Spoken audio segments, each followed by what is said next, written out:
ఎత్ర నార్యస్తు పూజ్యంతే రమంతే తత్ర దేవతాః.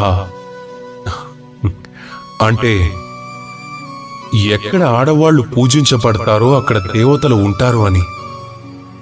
మనం ఇది ఒప్పుకుంటాం కూడా. కానీ ఇది మీరు ఎంతవరకు చేస్తున్నారు? మీరు ఈ విధంగా అనొచ్చు, అందరితో సమానంగా చూస్తున్నాము అని.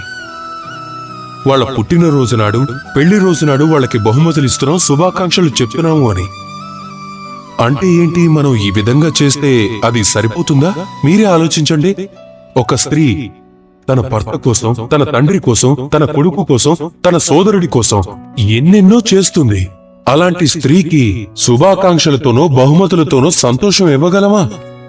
స్త్రీకి బంగారు ఆభరణాలు అక్కర్లేదు, అలాగే పట్టు వస్త్రాలు కోరుకోదు. తనకి కావలసినది మర్యాద మాత్రమే. అది అందరి ముందు, అలాగే ఏకాంతంలో కూడా. తనకి కావలసింది మీ సమయం, మీ సహకారం. అలాగే వీటితో పాటు కాస్త సమయం తనతో గడిపితే మీ జీవితంలో తన స్థానం సమానమే అన్న భావం వస్తుంది. అప్పుడే మీరు చెప్పగలరు, యత్ర నార్యస్తు పూజ్యంతే రమంతే తత్ర దేవతాః. రాధా కృష్ణ.